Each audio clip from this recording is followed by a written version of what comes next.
Breaking news చూస్తున్నాం. ఆంధ్రప్రదేశ్ రాష్ట్రంలో 17 medical కాలేజీల ఏర్పాటు వైఎస్ జగన్ విజనని వైసీపీ నేత సజ్జల రామకృష్ణారెడ్డి అన్నారు. పేదలకు మేలు చేయాలని మెడికల్ కాలేజీల ఏర్పాటుకు శ్రీకారం చుట్టారని తెలిపారు.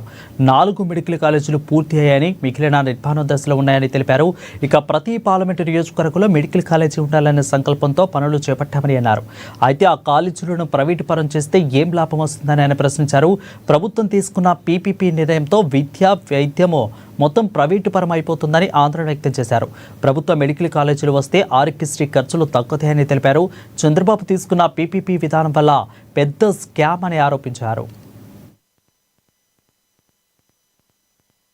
ఏమైందో తెలియదా? ప్రైవేట్ వాళ్లే సేవలు చేస్తారు, ప్రైవేట్ వాళ్లతోనే అత్యుత్తమ సేవలు అందుతాయని చంద్రబాబు నాయుడు గారు ఒక కొత్త సిద్ధాంతం కంటే ఆయన నమ్ముతున్న సిద్ధాంతం అది అధికారంలో లేనప్పుడు చెప్పడు, అధికారంలోకి వచ్చినాక చెప్తాడు. అధికారంలోకి వచ్చాక ఇదే మీకు మంచిదని చెప్తాడు.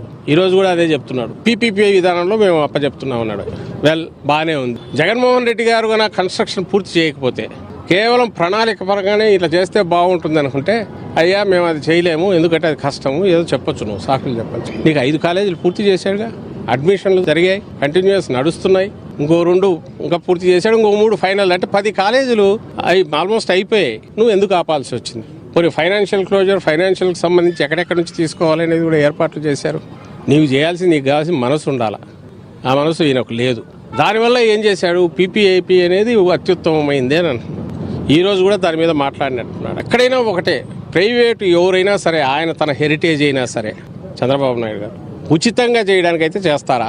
ప్రైవేటీకరణకు వ్యతిరేకంగా, ప్రభుత్వ వైద్య కళాశాలల ప్రైవేటీకరణకు వ్యతిరేకంగా మొత్తం ఆంధ్రప్రదేశ్ మొత్తం ఒక రెఫరెండం లాగా, బహుశా హిస్టరీలో, అట్లీస్ట్ ఇటీవల హిస్టరీలో మనకైతే ఫస్టే. ఎందుకంటే ఏపీ చీలిన తర్వాత ఇది ఫస్టే. మొత్తం హాస్పిటల్ అన్నీ ఇవ్వడంతో పాటు హాస్పిటల్ శాలరీస్ ఇప్పుడు కొత్తగా 2 ఇయర్స్ పే చేస్తామంటున్నావు. నువ్వు ల్యాండ్ ఇచ్చి, బిల్డింగులన్నీ నువ్వు ఇచ్చి 2 ఇయర్స్ శాలరీస్ పే చేసి నువ్వు ఎందుకు నడపలేవు? నాకు అర్థం కావట్లా. అంటే ఇప్పుడు ప్రభుత్వ కర్నూలు కానీ, తిరుపతిలో ఉన్నది కానీ, వైజాగ్లో ఉన్నది కానీ, ఎక్కడ ఉన్నాయి? ఇవన్నీ నడవట్లేదా? ఎందుకు? జగన్మోహన్ రెడ్డి గారు వచ్చాక తిరుపతిలో స్టార్ట్ చేసిన చిన్నపిల్లల హార్ట్ సర్జరీస్కి సంబంధించి పెట్టిన సూపర్ స్పెషాలిటీ ఆసుపత్రి, అది నడవట్లేదా? ది బెస్ట్ సర్వీసెస్ ఎక్కడ ఉన్నాయంటే అక్కడ నుంచి వస్తున్నాయి. స్టూడెంట్స్ ఏ కాలేజీలో కోరుకుంటున్నారు? ఫస్ట్ ప్రిఫరెన్స్ గవర్నమెంట్ కాలేజీలు, మెడికల్ కాలేజీలు కోరుకుంటున్నారు. ఎందుకు? అక్కడికి వచ్చే పేషెంట్లు కానీ, అక్కడ డెడికేటెడ్గా ఉండే సర్వీసెస్ కానీ వీళ్లకు అలాంటి మంచి శిక్షణ ఇస్తాయని ఆశతో చేరుతున్నారు. ఫస్ట్ ప్రిఫరెన్స్ ఇది అందరికీ తెలుసు. పోనీ నువ్వన్నట్టు ఏదైనా మెయింటెనెన్స్ అన్నదానికి ఆ రోజు జగన్మోహన్ రెడ్డి గారు సెల్ఫ్ ఫైనాన్సింగ్ దీంట్లో పెట్టారు. ఆ రోజు ఏమన్నాను?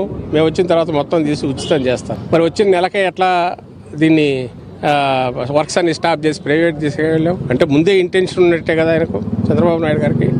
తాను ఒరిజినల్గా ప్రైవేటీకరణను అవసరం లేక